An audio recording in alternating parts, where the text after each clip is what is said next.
The forest didn't care that Mira Hayes was barefoot.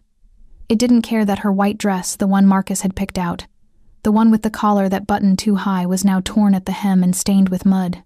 The trees simply watched as she stumbled through the underbrush, her breath coming in ragged gasps that tore at her throat like claws. Run. Just run. Behind her, Marcus's voice echoed through the darkness, smooth and patient. Mira, sweetheart, you're being irrational. Come back to the car. We'll talk about this. Talk. He always wanted to talk. Usually with his hands around her wrists, his voice dropping to that dangerous whisper that made her stomach turn to ice.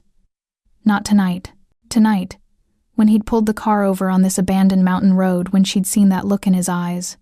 The one that said he was done pretending to be patient, something inside her had finally snapped. She'd grabbed the door handle before he could hit the locks, thrown herself into the night, and ran. Branches whipped at her face. Her feet screamed in protest, cut and bleeding. But fear was a better motivator than pain, and Marcus's footsteps were getting closer. You can't survive out here alone, he called, his tone shifting from patient to patronizing. There are things in these woods, Mira. Dangerous things. You need me. She needed him like she needed a knife to the throat. The moon hung full and bright above the canopy, casting silver shadows that made the forest feel alive. Somewhere in the distance, a wolf howled low and mournful, raising goosebumps along her arms.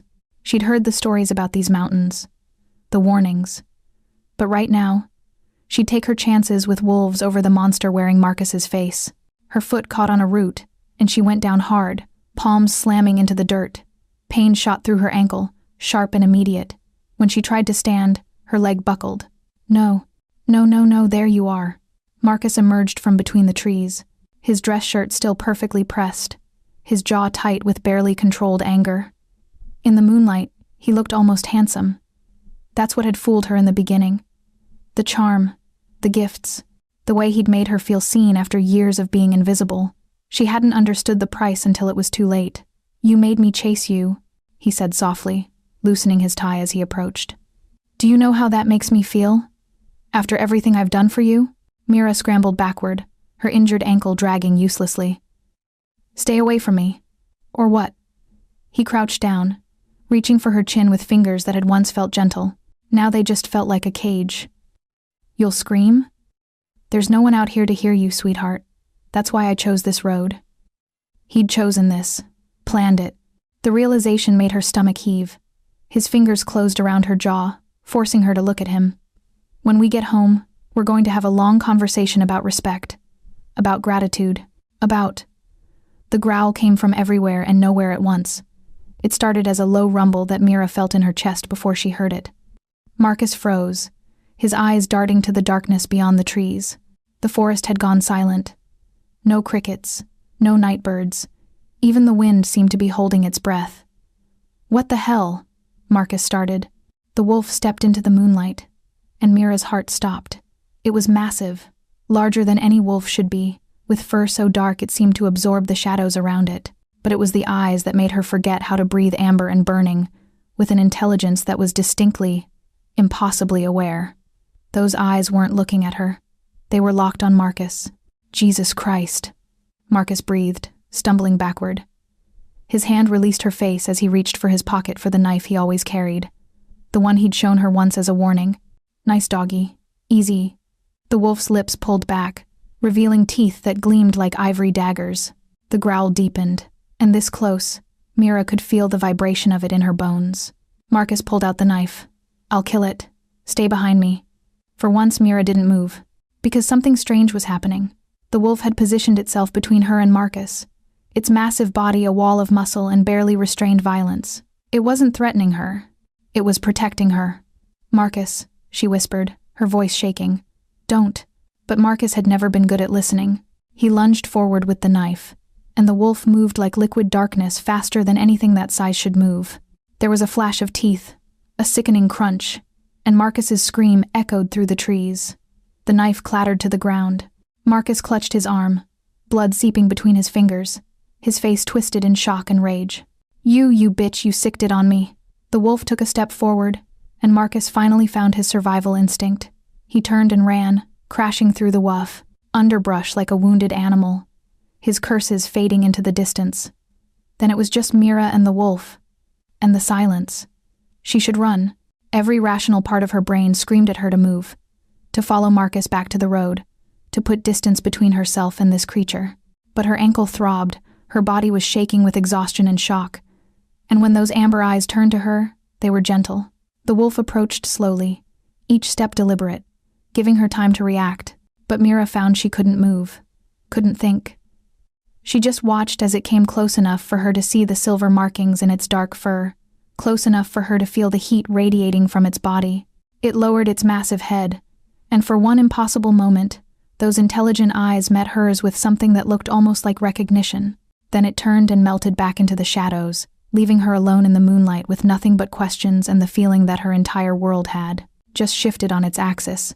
Somewhere in the darkness, a branch snapped, and a man's voice, low and rough as gravel, spoke from the trees. "You're safe now, little one." Mira's breath caught in her throat. The voice had come from the shadows to her left, masculine, dark, and threaded with an accent she couldn't quite place. Not the wolf. A man. Which meant she wasn't alone out here. And somehow that felt more dangerous than facing the creature that had just saved her life. "Who's there?" Her voice came out smaller than she intended, broken at the edges. "Someone who's trying to help you." A pause. "Though you don't seem particularly good at accepting help." There was a dry humor in his tone that caught her off guard. Mira pressed her back against the nearest tree, ignoring the way her injured ankle screamed in protest. Her eyes strained against the darkness, searching for movement. "I don't need help from strange men in the woods," she said, trying to sound braver than she felt. "I've had enough of that for one lifetime." A low sound, not quite a laugh, but close. "Fair enough. But strange men in the woods didn't just chase off your... What was he? Boyfriend? Husband? None of your business. You're bleeding, your ankle's twisted, possibly broken, and you're about 8 miles from the nearest town through terrain that gets significantly worse from here." Another pause. "I'd say that makes it my business when I find you on my land." His land. Mira's mind raced, trying to remember what she'd heard about this area. Private property. Acres and acres of forest owned by someone. She'd never paid attention to the details. "I didn't know," she said quietly. "I was just running." "I know." Something in his voice softened, just barely. "I saw." Her heart skipped. "You saw? How long were you?" The realization hit her like cold water. The wolf. Where did it go? Silence stretched between them, heavy with unspoken things. Then he stepped into the moonlight, and Mira forgot how to breathe for the second time that night. He was tall, easily, over 6 feet, with broad shoulders that filled out a dark Henley shirt. His hair was black, slightly too long, falling across a face that looked like it had been carved from stone and shadows. Strong jaw, sharp cheekbones, and eyes that caught the moonlight and threw it back in shades of amber and gold, the same eyes as the wolf. Impossible. "You're staring," he observed, his mouth quirking slightly at the corner. Mira realized she was. She also realized she was still on the ground, covered in dirt and blood, looking up at possibly the most intimidating man she'd ever seen. "You're tall." Of all the things she could have said, that's what came out. Brilliant. His almost smile deepened. "And you're injured. May I?" He gestured toward her ankle, and every instinct Marcus had trained into her over 2 years screamed to say no. Don't let him close. Don't let him touch you. Don't trust the gentle voice and the careful approach, because that's how it always starts. But this man wasn't Marcus, and she was so tired of being afraid. "Okay," she whispered. He moved with surprising grace for someone his size, kneeling beside her in the dirt without hesitation. This close, she could see details: the silver that threaded through his dark hair at the temples, the small scar that cut through his left eyebrow, the way his hands were marked with calluses and old scars of their own. Hands that had seen violence. But when they touched her ankle, gentle, careful, barely applying pressure, they felt nothing like Marcus's. "Not broken," he said after a moment. "Badly sprained. You won't be walking out of here tonight. I can manage. You'll damage it further, possibly permanently." Those amber eyes lifted to meet hers, and she saw something flicker in their depths. "Let me help you. Please." That last word, "please," said with such quiet sincerity, undid something in her chest. "I don't even know your name," she said, her voice barely above a whisper. "Kale." He sat back slightly, giving her space. Cale Brennan. And you are? Mira Hayes. She hesitated. And I don't understand what's happening. I know. He stood in one fluid motion, then extended his hand down to her. But it's not safe to have this conversation here. Not in the open. There are things in these woods that are drawn to blood. She thought of the wolf, of those impossible eyes, of the way this man moved like shadows in moonlight given form. Things like you? She asked quietly. Cale's expression didn't change, but something shifted in his gaze. A recognition, maybe, or respect. Smart girl. Yes, things like me. He was admitting it, whatever it was. The reasonable part of Mira's brain insisted this was insane, that she should be running, screaming, doing anything but taking the hand of a man who just implied he wasn't entirely human. But the reasonable part of her brain had also told her to stay with Marcus, to believe his apologies, to think she could fix him. She was done listening to the reasonable part. Mira placed her hand in his, and the contact sent a shock of warmth up her arm that had nothing to do with temperature. His fingers closed around hers, careful, controlled, and he lifted her to her feet like she weighed nothing. I have a cabin about a quarter-mile north, he said, keeping one hand under her elbow to steady her. Medical supplies, a phone if you want to call someone, a locked door. Why are you helping me? Cale was silent for a long moment, his jaw tightening. When he finally spoke, his voice was rough. Because 2 years ago, I found my sister bleeding in a forest much like this one, running from a man much like yours, and I was 10 minutes too late. The weight of those words settled between them like stones. I'm sorry, Mira whispered. Don't be sorry. Just let me make sure you survive the night. He shifted, positioning himself so she could lean on him, without putting weight on her injured ankle. Can you walk if I help? She nodded, not trusting her voice. They moved through the forest together, Cale's presence solid and steady beside her. The trees seemed to part for him, the shadows bending away. And though Mira knew she should be terrified of him, of the night, of whatever truth was waiting in that cabin, all she felt was a strange, inexplicable sense of safety. Like for the first time in 2 years, she could finally breathe. The cabin emerged from the darkness like something out of a dream. It wasn't what Mira had expected, not some ramshackle hunter's shelter or forgotten outpost. This was solid, well-maintained, with large windows that reflected the moonlight and a wraparound porch that spoke of quiet evenings and careful planning. Smoke curled from a stone chimney, and warm light glowed from within. Someone lived here. Really lived here. You weren't kidding about the quarter-mile, Mira said, trying to mask how much the walk had cost her. Every step had sent fire shooting through her ankle, but she'd bitten her tongue and kept moving. She'd learned to hide pain well. Cale glanced at her, and something flickered across his face. You should have told me it was too much. I would have carried you. I don't need to be carried. No, he agreed quietly. You don't need to be. But sometimes accepting help isn't weakness, it's wisdom. The words settled into her chest, uncomfortable and true. He guided her up the porch steps, his hand never leaving her elbow. The touch was impersonal, steadying nothing like Marcus's possessive grip, but Mira was hyper-aware of it nonetheless, of the heat of his palm through her torn dress sleeve, of how carefully he matched his pace to hers. The inside of the cabin matched the outside, organized, masculine, surprisingly comfortable. A stone fireplace dominated one wall, flames crackling low, leather furniture that looked well-worn, bookshelves packed with titles, ranging from wildlife biology to ancient mythology. And everywhere, the scent of cedar and something wild she couldn't name. It smelled like the forest. Like him. Sit, Cale said, gesturing to the couch near the fire. I'll get the first aid kit. Mira lowered herself carefully onto the leather, watching as he disappeared through a doorway. The moment he left, the room felt larger, colder. She wrapped her arms around herself, suddenly aware of how much she was shaking. What am I doing here? She'd run from one strange man straight into the arms of another. One who'd admitted, or at least heavily implied, that he wasn't entirely human. One whose eyes matched the wolf that had saved her life. The logical choice was to call the police, to get back to civilization, to... You're thinking too loud. Mira jumped as Cale returned, carrying a red case and a glass of water. He set both on the coffee table, then settled onto the floor in front of her, deliberately putting himself lower. She realized. Less threatening. Drink, he said, nodding to the water. You're in shock. Your body needs it. She wanted to argue, but her throat was parched.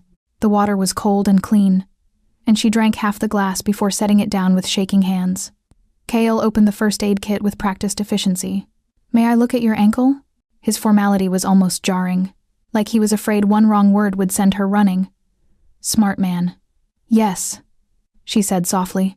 He lifted her foot with the same careful gentleness he'd shown in the forest, his brow furrowing as he examined the swelling. His hands were warm, steady, and Mira found herself studying his face in the firelight.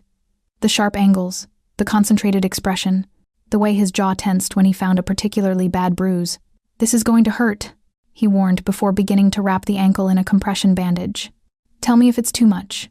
It did hurt, but Mira had learned to breathe through pain, to dissociate, survive. She watched the flames dance in the fireplace and tried not to think about how Marcus used to Mira. Cale's voice cut through the memory. "Stay with me. You're safe here." She blinked, realizing tears were streaming down her face. "I'm sorry. I don't apologize for feeling." He finished securing the bandage, then sat back, giving her space, especially not for feelings that bastard gave you every right to have. The bluntness surprised a wet laugh out of her.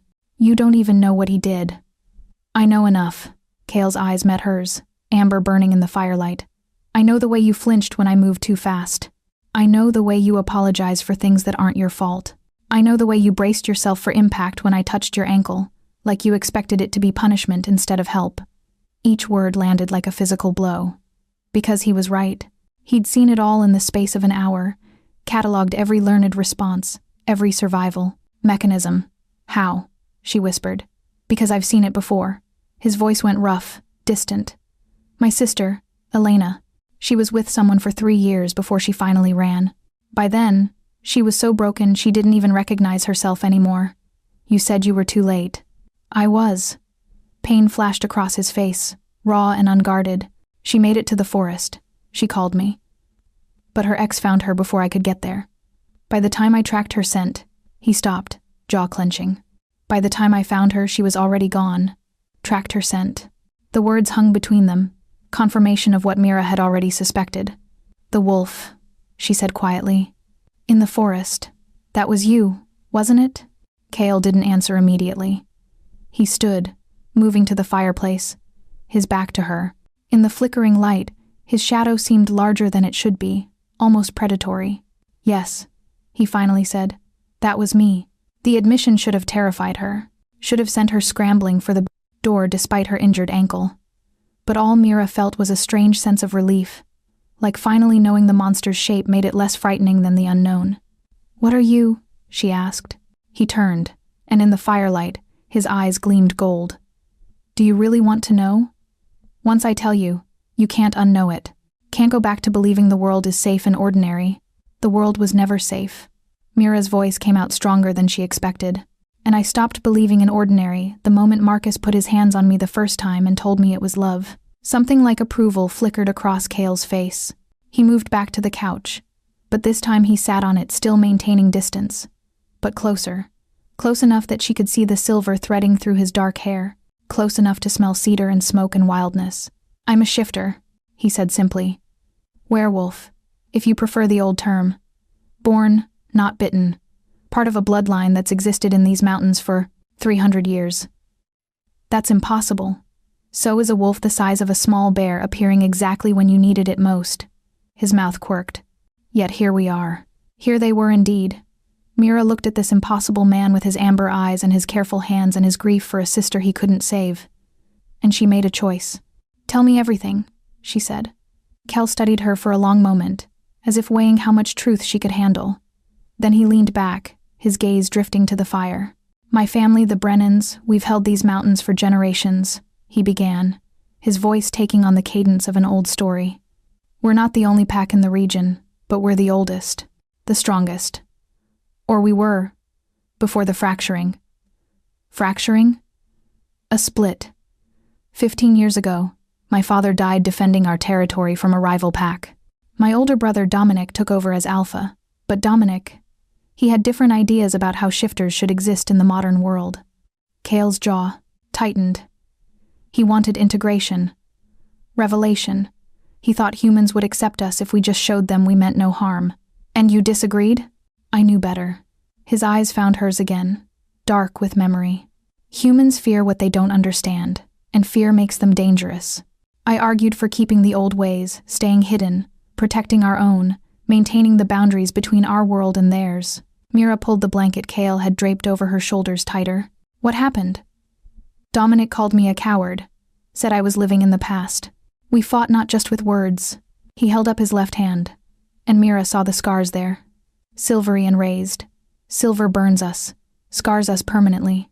He used a blade our grandfather carried, said if I wanted to cling to old ways, I could carry their mark.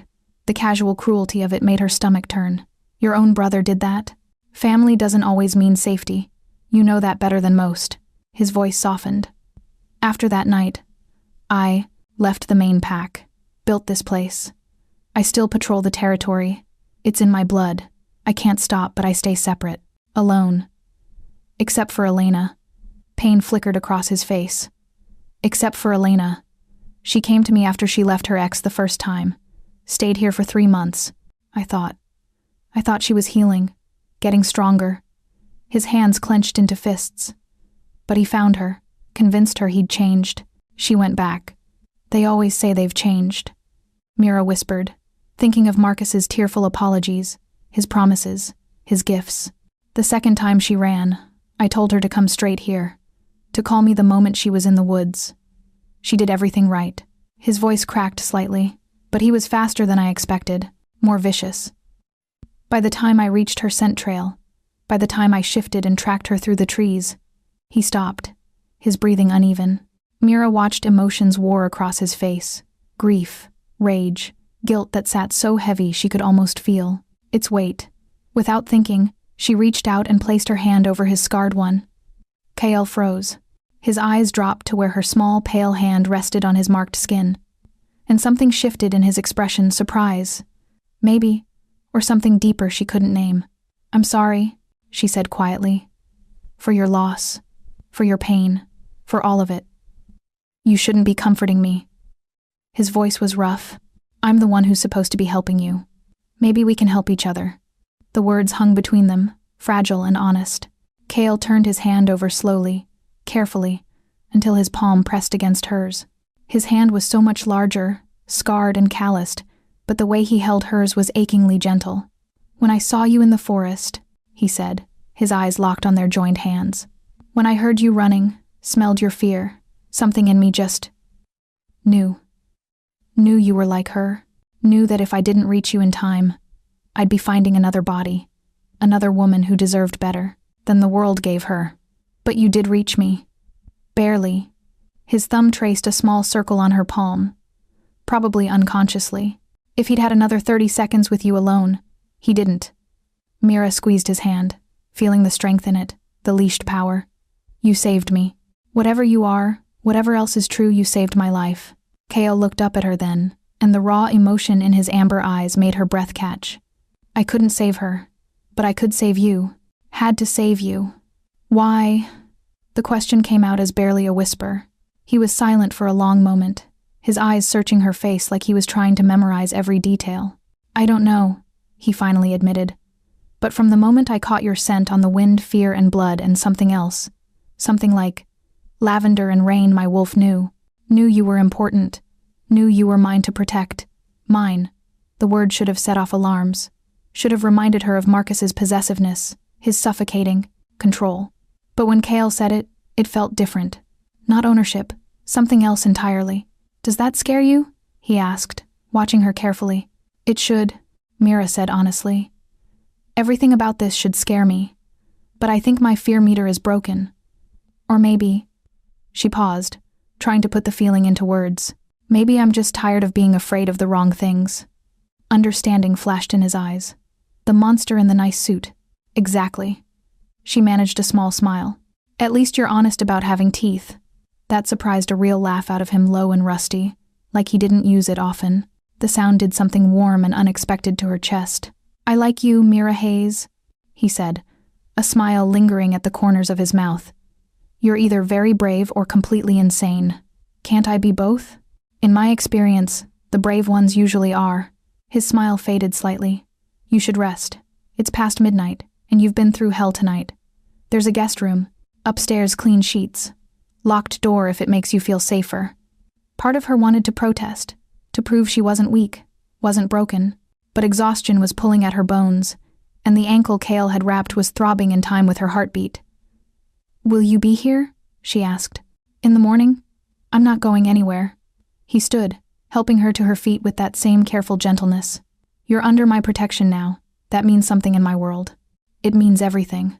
As he guided her toward the stairs, Mira felt something shift inside her, not trust, not yet, but the possibility of it. The first fragile thread of hope that maybe, just maybe, she'd run into the right darkness.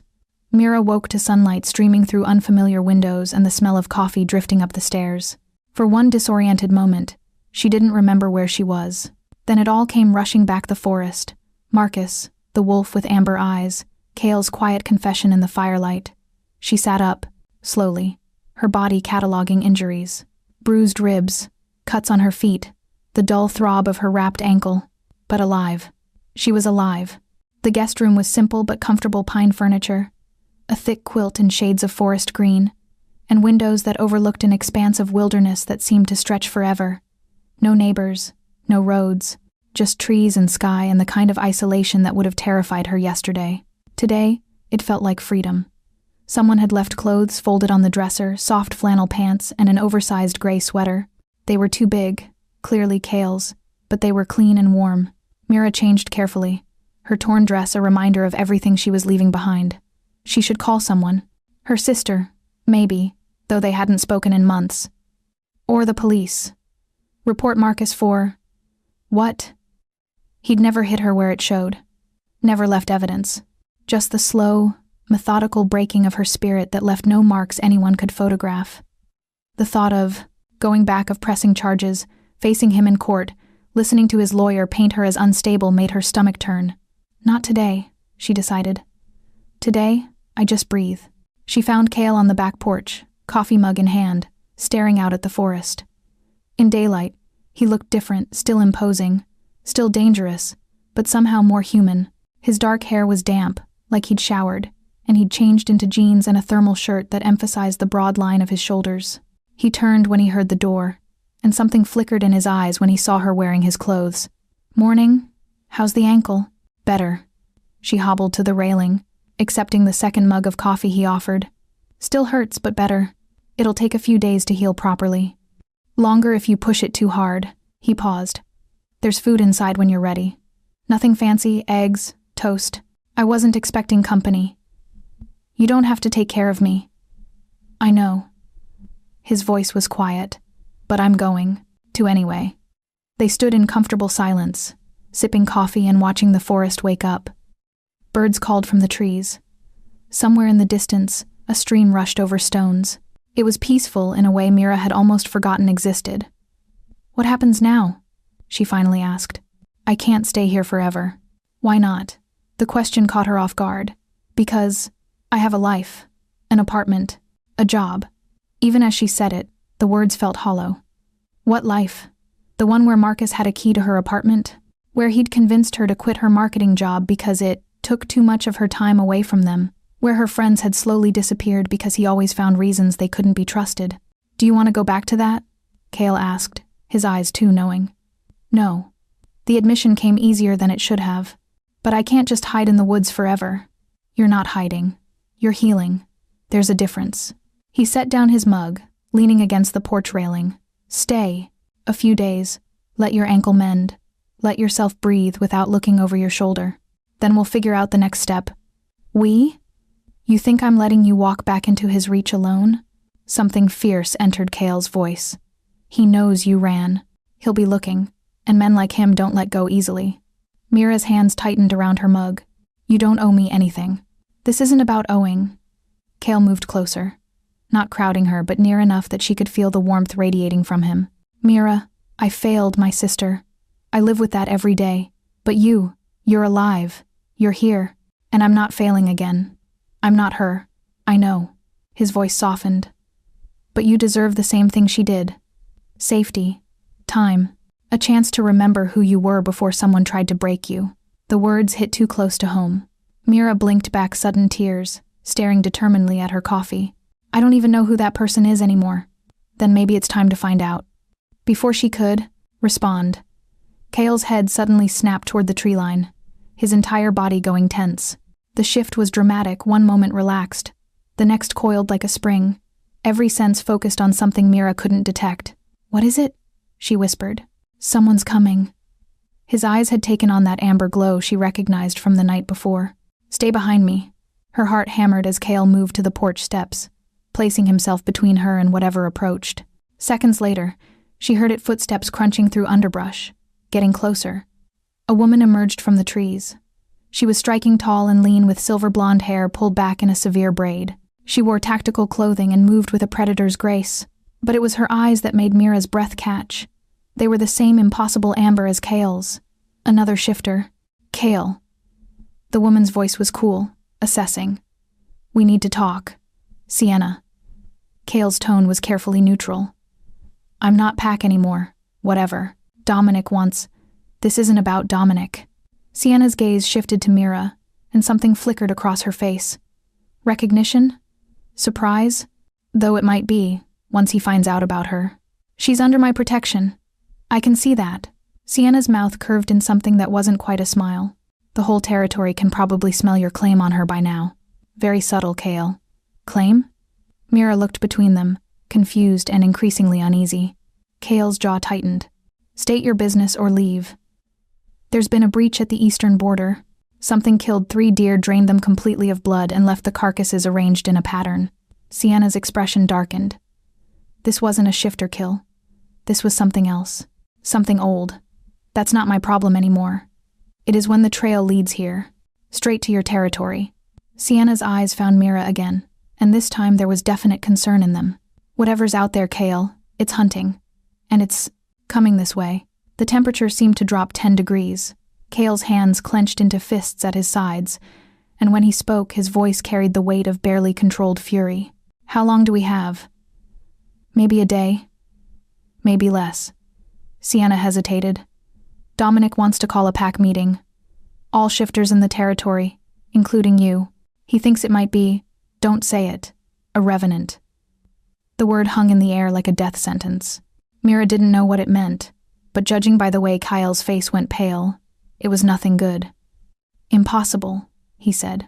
"They were wiped out a century ago." "Were they?" Sienna challenged. "Or did we just stop looking?" Kale turned away from Sienna, his hands braced against the porch railing like he was physically restraining himself. "Tell Dominic I'll think about it." "That's not good enough." Sienna's voice sharpened. "Whatever this thing is, it's already killed 3 times that we know of. If it's really a revenant, then we're all already dead, and a pack meeting won't change that." Kale's voice was flat, final. "Now get off my land." Sienna's eyes flashed gold, her body tensing. For a moment, Mira thought she might actually attack. Then the blonde woman's gaze shifted to her again, and something in her expression softened minutely. "You're playing a dangerous game, bringing a human into this," Sienna said quietly. "Especially now. She's not part of this. She is the moment you claimed her." Sienna took a step back toward the tree line. "The meeting is tonight at moonrise. North Ridge. If you don't come, Dominic will assume you've gone rogue completely, and you know what that means." She disappeared into the forest as silently as she'd arrived, leaving nothing but the whisper of disturbed leaves in her wake. Mira waited until she was certain they were alone before speaking. "What's a revenant?" Kale didn't turn around. His shoulders were rigid, and she could see the tension radiating through every line of his body. "A nightmare. A legend we tell young shifters to keep them from straying too far from pack territory. But you think it's real. I think." He finally turned to face her, and the fear in his eyes made her stomach drop. "I think there are things in this world older and darker than shifters, things that feed on us the way we used to feed on humans, before we learned to control ourselves." "What do they want? Power? Blood? Life force?" He moved closer, his voice dropping. "A revenant is a shifter who gave up their humanity completely. Not just the physical transformation, but everything that makes us more than animals. They're consumed by the wolf, twisted by dark magic or ancient curses, until all that's left is hunger." Mira thought of the drained deer, the arranged carcasses. "And you think one is coming here?" "I think something is." Kale's hand lifted as if to touch her face, then dropped. Which means you need to leave. Today. I'll drive you to the next town. Help you get somewhere safe. No, Mira, I said no. She straightened despite the pain in her ankle, meeting his eyes. You told me last night that I was under your protection, that it meant something in your world. Did you mean it? Of course I meant it, but... Then protect me here. Her voice was steady, surprising even herself. I'm not running anymore, Kale. Not from Marcus, not from monsters, not from anything. I'm tired of being afraid. Something fierce and proud flashed across his face. You have no idea what you're asking. Then explain it to me. She moved closer, ignoring the protest from her ankle. What did Sienna mean about you claiming me? Why could the whole territory smell it? Kale's jaw worked, his eyes dropping to the floor. When he spoke, his voice was rough. Shifters. We're territorial. Protective. When we decide someone or something is ours to guard, our scent marks them. It's instinctive. Unconscious, usually. You marked me. Last night, when I carried you. When I bandaged your ankle, he looked up at her, vulnerability raw in his amber eyes. When I sat next to you and told you things I've never told anyone else. My wolf recognized you as someone worth protecting, someone worth keeping. The air between them felt charged, heavy with unspoken things. Mira's heart was racing, but not from fear. And what does that mean? Exactly? It means other shifters will see you as mine, under my care. It means challenging you is challenging me. He paused. It also means my wolf will be possessive, protective to the point of violence if anyone threatens you, like Marcus. Especially like Marcus. The growl that entered his voice made the hair on her arms stand up.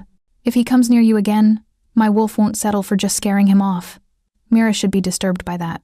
Should be backing away from this man who just admitted to being possessive and potentially violent. But all she felt was a strange sense of safety. Of being seen. Of finally having someone in her corner who wouldn't make excuses or tell her she was overreacting. What if I want to be yours? The question came out before she could stop it. Kale went very still. Don't say things like that unless you mean them. Why not? Because my wolf will take it as permission. His eyes were blazing now, amber shot through with gold. Because I've spent the last 12 hours trying to convince myself that this feeling, this certainty that you're supposed to be here, with me, is just trauma response or protective instinct. But if you tell me you want this, want me, I won't be able to pretend anymore. Mira's breath caught. She'd known there was something between them, something electric and impossible. But hearing him admit it made it real in a way that was both terrifying and exhilarating. I don't know what I want, she said honestly. 24 hours ago I thought I knew my life, thought I could manage Marcus, thought I could fix things. Now I'm standing in a cabin in the middle of nowhere talking to a werewolf about territorial instincts and ancient monsters. I'm completely out of my depth. Then why stay? Because for the first time in 2 years I feel like I can breathe. She met his eyes. Because you look at me like I'm strong instead of broken. Because when you touch me, I don't flinch. I don't know if that's enough to build something on, but I know I'm not ready to walk away from it yet. Kale closed the distance between them in 2 strides. He didn't touch her, but he was close enough that she could feel the heat radiating from his body. Could see the war raging behind his eyes. If you stay, he said, his voice low and rough. I'm going to that pack meeting tonight, and I'm taking you with me. Why? Because the only way to keep you safe is to make sure every shifter in this territory knows exactly who you belong to. His hand finally rose, fingers ghosting along her jawline with devastating gentleness. And because I need them to understand that if anything happens to you, there won't be enough of them left to tell the story. It should have sounded like a threat. Instead, it sounded like a promise. Okay, Mira whispered. Then let's go meet your family. The hours before moonrise passed in a strange blur of preparation and growing tension. Kale spent most of the afternoon teaching Mira the basics of shifter pack dynamics, who to avoid eye contact with, how to stay close without appearing weak, the subtle body language that separated respectful distance from challenge. It was like learning an entirely new language, one written in posture and scent and unspoken hierarchies. Dominic will test you, Kale said, checking the laces on her borrowed boots for the 3rd time. He'd found her sturdier clothes, jeans that had to be rolled at the ankles, a thick sweater, a jacket that smelled like cedar and him. He'll try to intimidate you, make you feel small. Don't let him. And if I do, then he'll see you as a liability, something to be removed for the pack's safety. Kale's jaw tightened. Stay close to me, don't wander. And if anyone tries to separate us, you run. Straight back here. The cabin's warded with protective symbols. Nothing can cross the threshold without my permission. Mira wanted to ask more about the wards, about the strange silver symbols she'd noticed carved into the doorframe, but Kale's phone buzzed before she could. He read the message, his expression darkening. It's time. The drive to North Ridge took 20 minutes along dirt roads that barely deserved the name. Kale's truck handled the terrain easily, but Mira's stomach churned with each mile. She was about to walk into a gathering of werewolves, actual werewolves, and pretend she belonged there. What am I doing? Second thoughts? Kale asked, his hand finding hers across the console. 100 thoughts, maybe. She managed a weak smile. But I'm not backing out. You could. I'd take you somewhere safe, come back alone. No. She squeezed his hand. We do this together. Something in his expression shifted pride mixed with concern and something deeper she couldn't name. Together. He agreed. North Ridge turned out to be a clearing deep in the forest, surrounded by towering pines and illuminated by a massive bonfire that sent sparks spiraling into the darkening sky. As they approached, Mira counted at least 30 people gathered in loose groups, their conversations dying as Kale's truck pulled up. 30 pairs of eyes turned toward them. 30 predators assessing potential prey. Mira's hand tightened on Kale's. Breathe, he murmured, coming around to help her down from the truck. You're with me. That means something here. They walked toward the gathering, and Mira felt the weight of every stare, some curious, some hostile, a few openly shocked. Whispers rippled through the crowd like wind through grass. He brought a human. Must be out of his mind. Smells like his claim is fresh. A man stepped forward from the crowd, and Mira knew immediately this was Dominic. He had Kale's height and build but was broader through the shoulders. His dark hair shot through with more silver. His eyes were amber like all the others, but colder, calculating. Little brother, Dominic's voice carried easily across the clearing. You actually came, and you brought entertainment? Kale's hand tightened on Mira's waist. I brought someone under my protection. Show respect or we leave. Respect? Dominic's laugh was sharp. You abandoned this pack 3 years ago, Kale. You don't get to show up now and make demands. You scarred me and called me a coward. I'd say that settled any obligation I had to you. The tension ratcheted up instantly. Several shifters moved closer, forming a loose circle around them. Mira felt trapped, exposed, but Kale stood steady beside her, his presence an anchor. Still bitter about that? Dominic circled them slowly, a wolf stalking prey. You challenged my authority. In front of the entire pack. What did you expect? Discussion.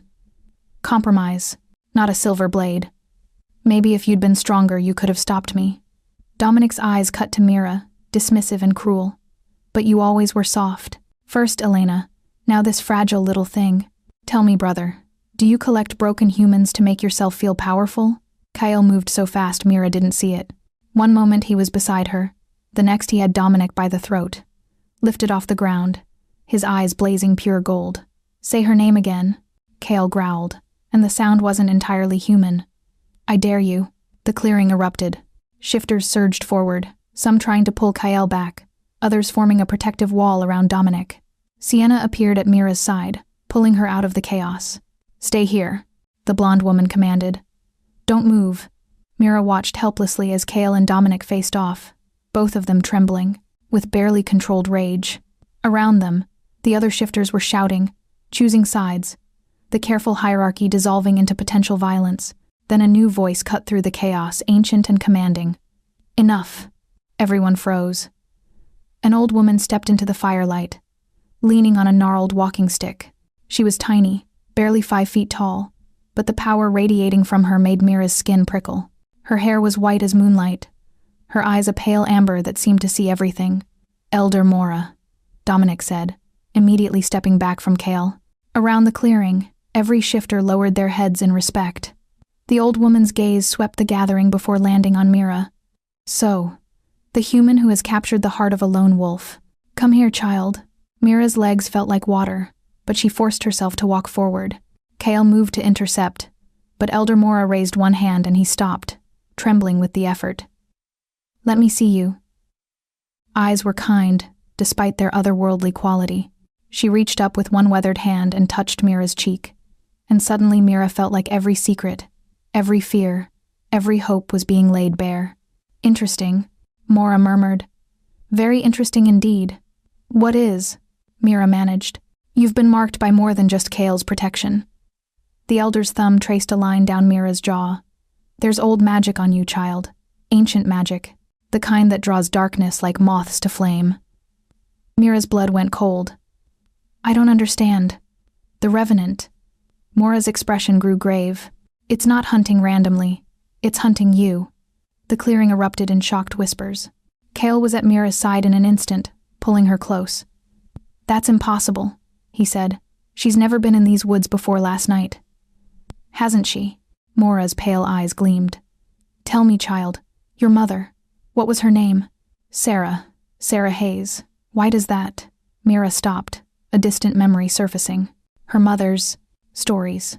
Fairy tales about wolves and forests and a family that had to leave the mountains. Stories Mira had dismissed as make-believe.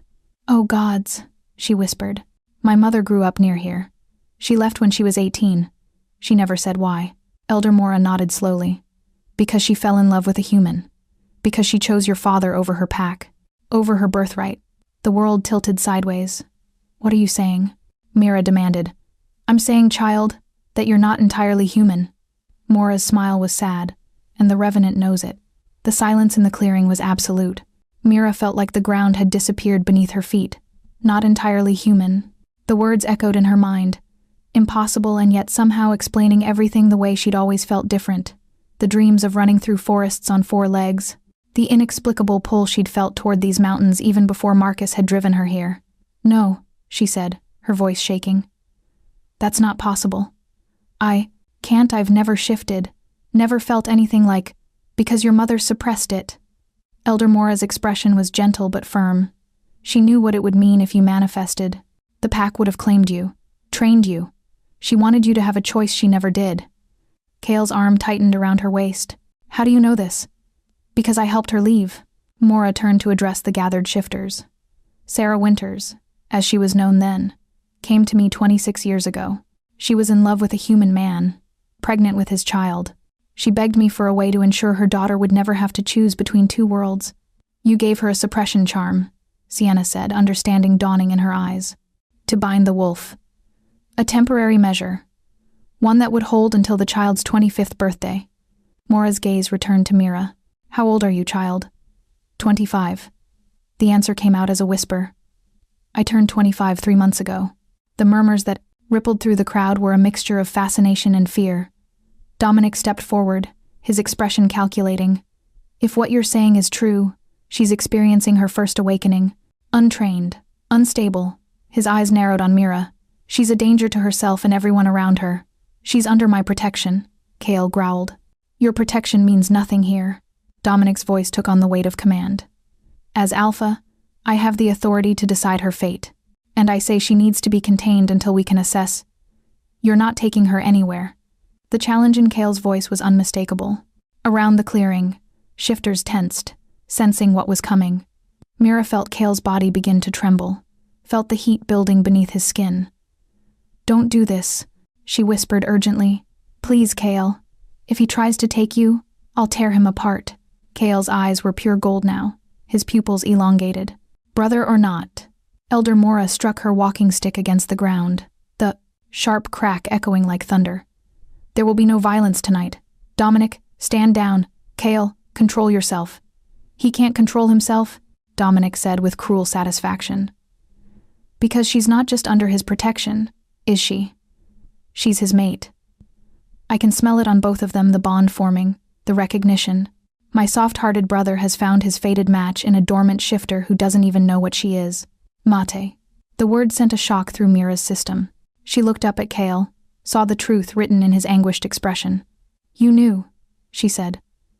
This morning, when Sienna mentioned the claim. You knew. I suspected. His voice was rough. The wolf knows before we do. It recognizes its other half, its complement. But I wouldn't force that on you. Wouldn't even tell you unless I was about to find out anyway. Hurt lanced through her chest. Were you ever going to tell me the truth? I was trying to protect you. By lying. She pulled away from him, her ankle protesting the sudden movement. Everyone in my life has lied to me, Cale. Marcus lied about loving me. My mother lied about what I am. And now you. It's not the same. Pain flickered across his face. Mira, please. A howl split the night long, anguished and utterly inhuman. Every shifter in the clearing went rigid. Elder Mora's face drained of color. It's here, she whispered. The Revenant. It's come for her. The second howl was closer, coming from the western tree line, then the eastern, then the north. 3 distinct voices, circling the clearing. That's not possible, Dominic said, fear creeping into his voice for the first time. There can't be 3. Not 3. Sienna had moved to the edge of the firelight, her body tense and ready. 1. Moving so fast it sounds like multiple. The creature burst from the trees. Calling it a wolf was like calling a hurricane a breeze. It was massive, easily twice the size of even the largest shifter, with fur that seemed to absorb light rather than reflect it. Its eyes burned red as fresh blood, and when it opened its jaws, Mira saw rows of teeth that looked more like a shark's than a wolf's. But it was the smell that made her gag rotting meat and something else, something wrong and ancient and utterly corrupted. Circle formation, Dominic shouted, his voice cracking with command. Protect the human. The shifters moved as one, forming a defensive wall between Mira and the Revenant. Cale was at the front, his body already beginning to shift, bones cracking, muscles reforming, dark fur rippling across his skin. The Revenant's red eyes locked onto Mira through the gaps in the defensive line. When it spoke, its voice was a chorus of whispers, like 100 dead things speaking at once. Daughter of Sarah, heir of winter's blood.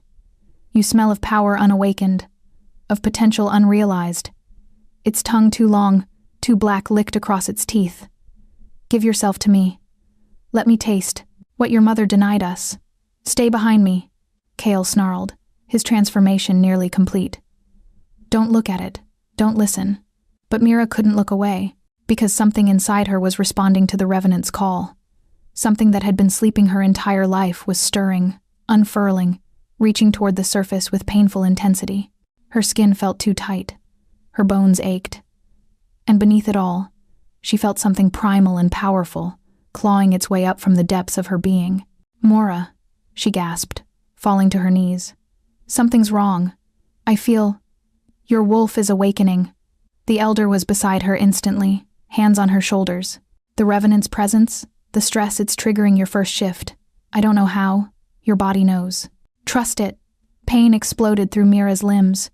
She heard herself screaming, heard Cale roaring in response, heard the Revenant's laughter echoing across the clearing.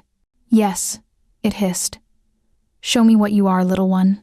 Show me the wolf your mother tried to hide. Through the agony, Mira felt Cale's presence beside her, his hand finding hers even as his own body completed its transformation. His touch was an anchor, a lifeline, reminding her she wasn't alone.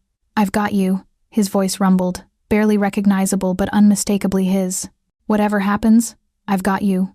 The bond between them flared to life, and suddenly Mira could feel everything he felt, his fear for her, his rage at the Revenant, his absolute unwavering certainty that they were meant to face this together.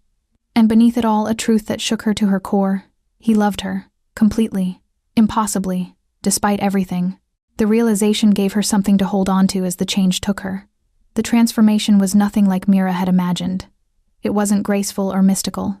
It was brutal, agonizing, and utterly consuming. Her bones shattered and reformed, her muscles tore and rebuilt themselves, her senses exploded outward until she could hear heartbeats 50 yards away and smell individual fear scents from every shifter in the clearing.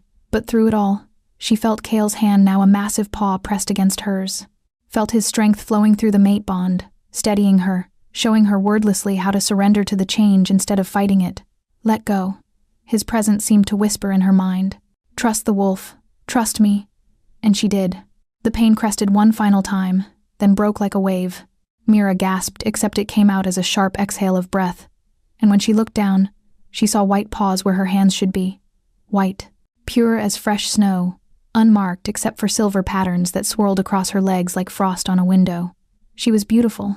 The thought came from Cale, clear as day in her mind, and Mira's head whipped around to stare at him.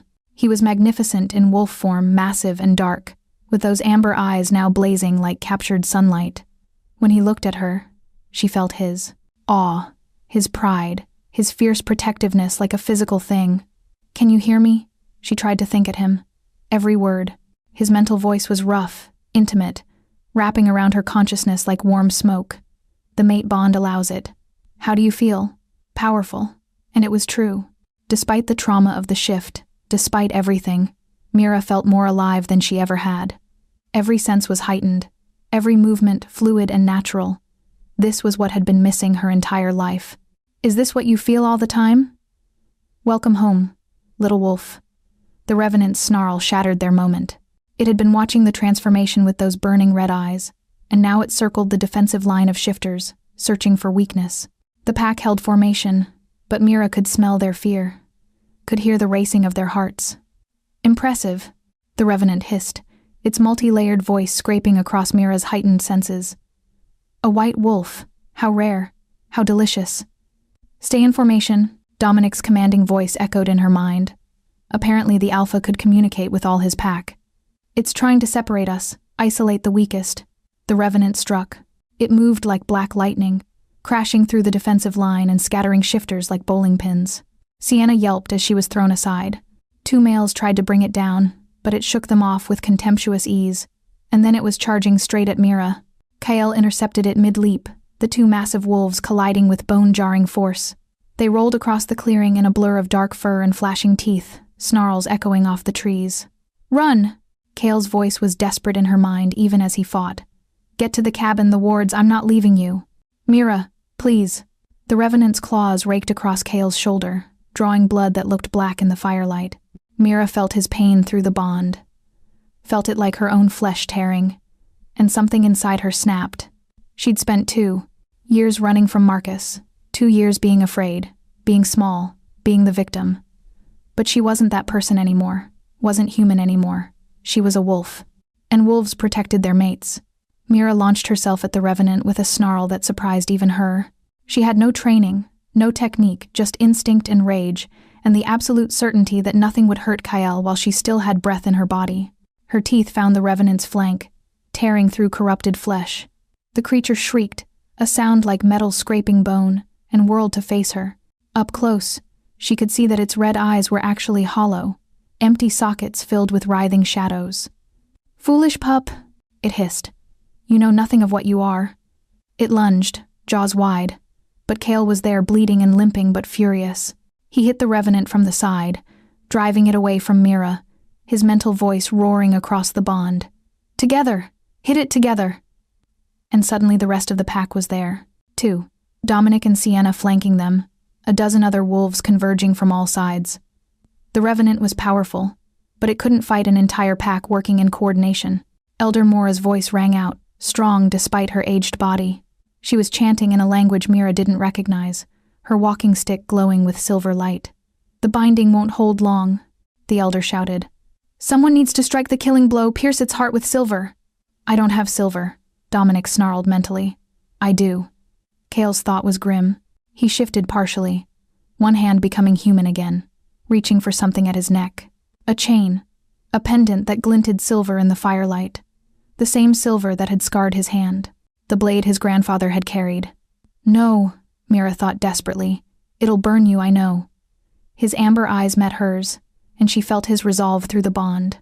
"But this ends tonight. No one else dies because I was too weak to do what's necessary." Kael, Dominic, started. But Kael was already moving. He tore the silver pendant from his neck. It was shaped like a claw, razor sharp, and drove it into the Revenant's chest with a roar of agony and determination. The silver burned his palm, sending smoke rising from his flesh. Mira felt his pain like fire across her own skin, felt him screaming inside even as he pushed deeper, forcing the blessed metal through corrupted flesh and bone. The Revenant's shriek was deafening, its body convulsed, shadows pouring from its eyes and mouth like oil. It writhed and twisted, but Elder Mora's binding held, and Kael kept pushing until the silver claw found its heart. The creature exploded into ash and shadow, dissipating on the wind like a nightmare at dawn. Kael collapsed. Mira was at his side instantly, shifting back to human form without even thinking about it.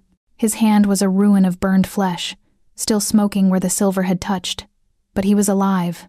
breathing, looking up at her with those amber eyes full of pain and relief and love. "Told you," he rasped. "Together. You idiot." Tears streamed down her face as she cradled his head in her lap. "You beautiful, brave, stupid idiot. Pretty sure. That's the nicest thing you've ever called me. Despite everything." She laughed. Around them, the pack was reforming, tending to their wounded, processing what had just happened. Elder Mora approached slowly, her expression unreadable. "You bear the mate bond marks," she observed, looking between them. "Both of you." Kale's good hand found Mira's. "Yes. And you?" Mora asked Mira. "Do you accept this bond? Accept him? Accept what you are?" Mira looked down at the man who'd saved her life, who'd protected her, who'd believed in her strength even when she didn't. The man who'd just scarred himself with silver to keep her safe. "Yes," she said, "to all of it." 3 days after the Revenant's death, Mira sat on Kale's porch watching the sunrise paint the mountains in shades of gold and amber. Her entire world had shifted on its axis. Literally, she was a shifter. A white wolf, apparently a rarity that Elder Mora said appeared only once every few generations. The suppression charm her mother had used was broken, and now Mira could feel the wolf beneath her skin, a constant presence that was both foreign and intimately familiar. It was terrifying. It was liberating. It was right in a way nothing else had ever been.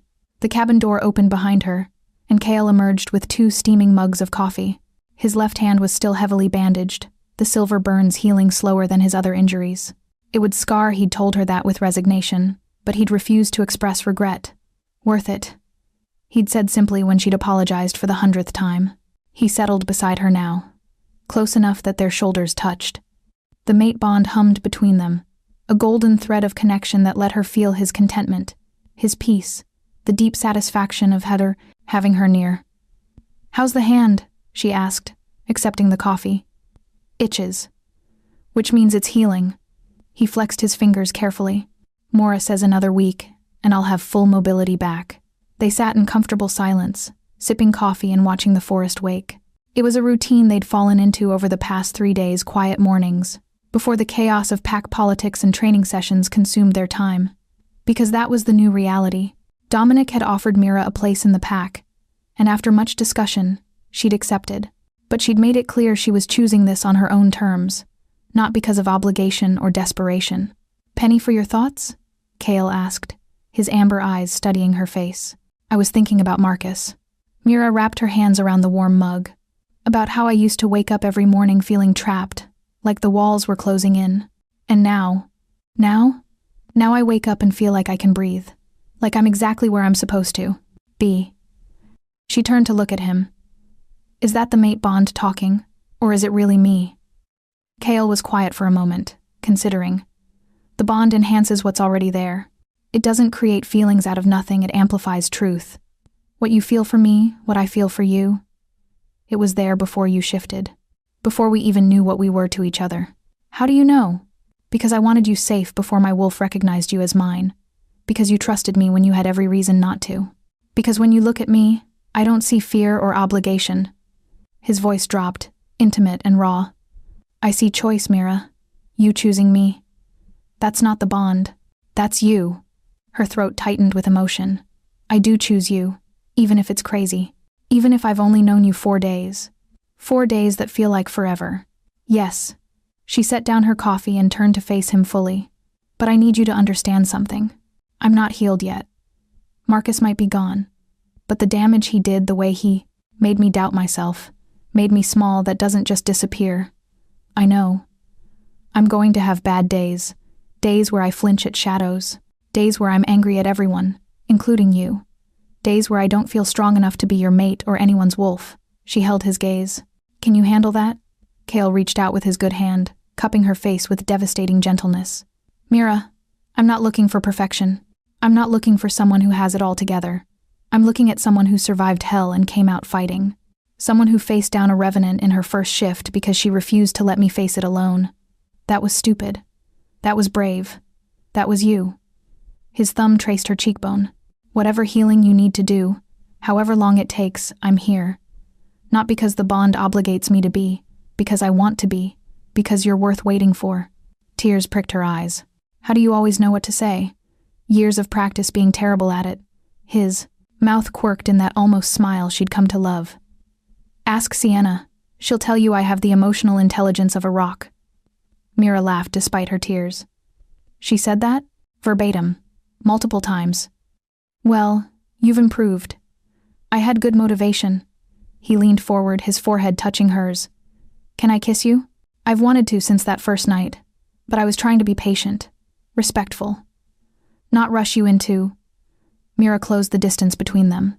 The kiss was soft at first, tentative, exploring, a question and answer all at once. But then the mate bond flared to life between them, and suddenly gentle wasn't enough. Cale's good hand threaded through her hair, pulling her closer, and Mira's fingers found the collar of his shirt, anchoring herself to him as the kiss deepened. It was nothing like kissing Marcus. There was no performance, no calculation, no fear lurking beneath the surface.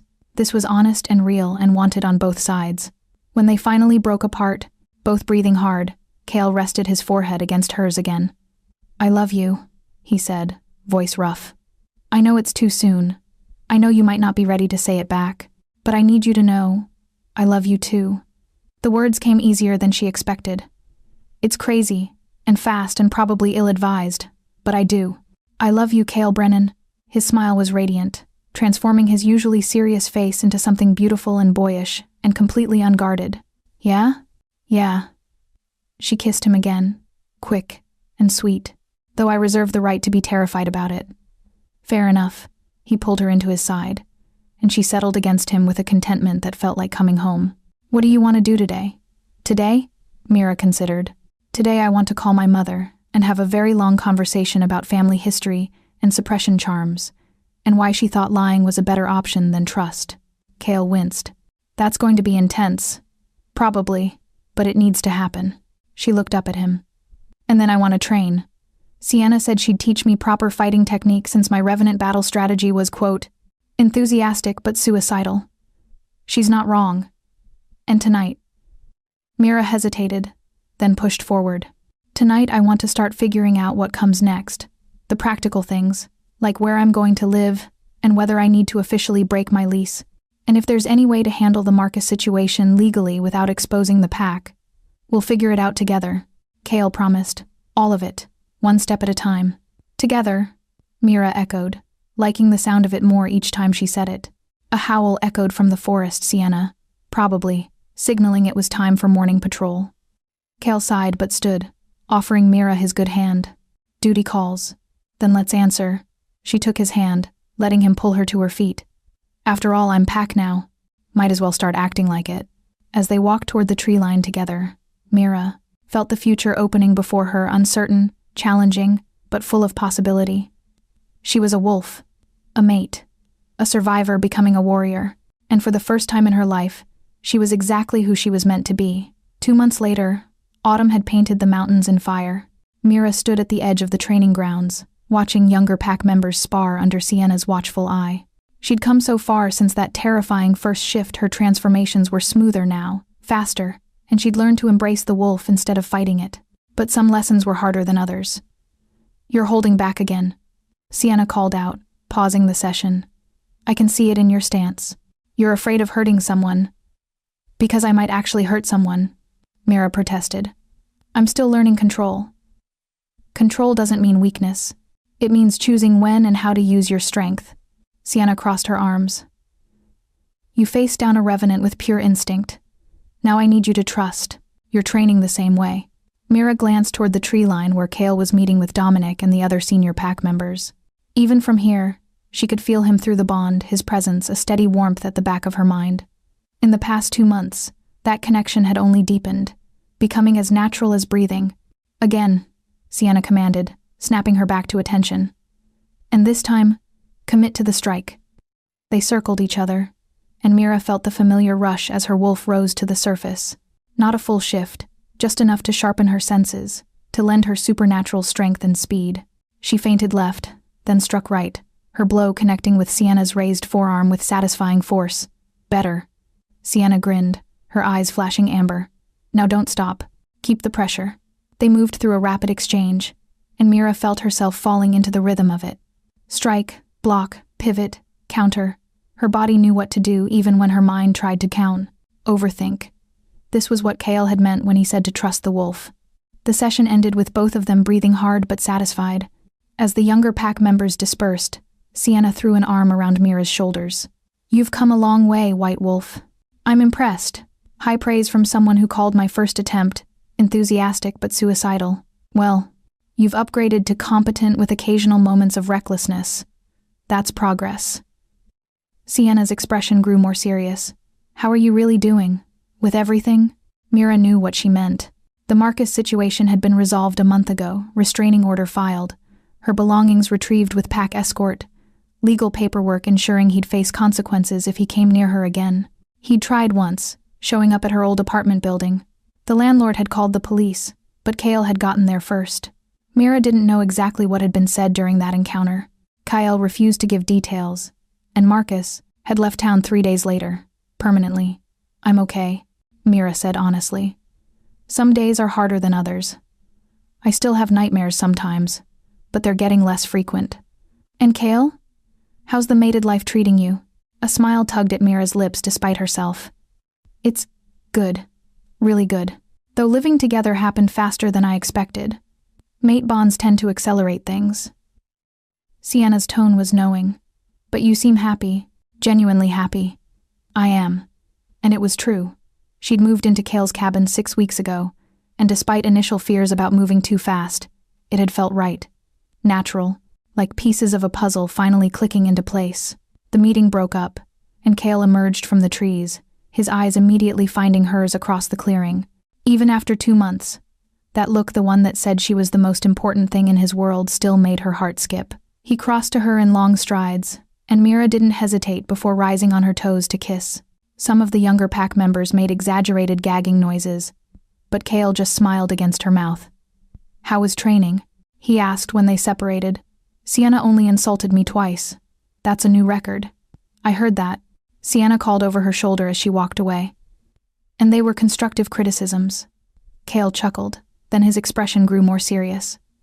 "Walk with me? There's something I want to show you." Curiosity piqued. Mira let him lead her into the forest, their fingers intertwined. They walked in comfortable silence until they reached a clearing she didn't recognize. A beautiful spot where wildflowers grew in abundance, and a small stream burbled over smooth stones. "I've been working on something," Kale said, his voice carrying a note of nervousness she rarely heard. "A project, and I wanted you to see it before it's finished, in case you want changes." "Changes to what?" He gestured toward the far side of the clearing, and Mira's breath caught. There, partially hidden by trees, was the framework of a house. Not a cabin, a real house, with large windows and a wraparound porch and enough space for a family. "Kale." She turned to him, overwhelmed. "What is this?" "A home. Our home, if you want it." His hand tightened on hers. "The cabin is mine was mine, but I want us to build something together. Something that's ours from the foundation up." Tears pricked her eyes. "You're building us a house." "I'm trying to.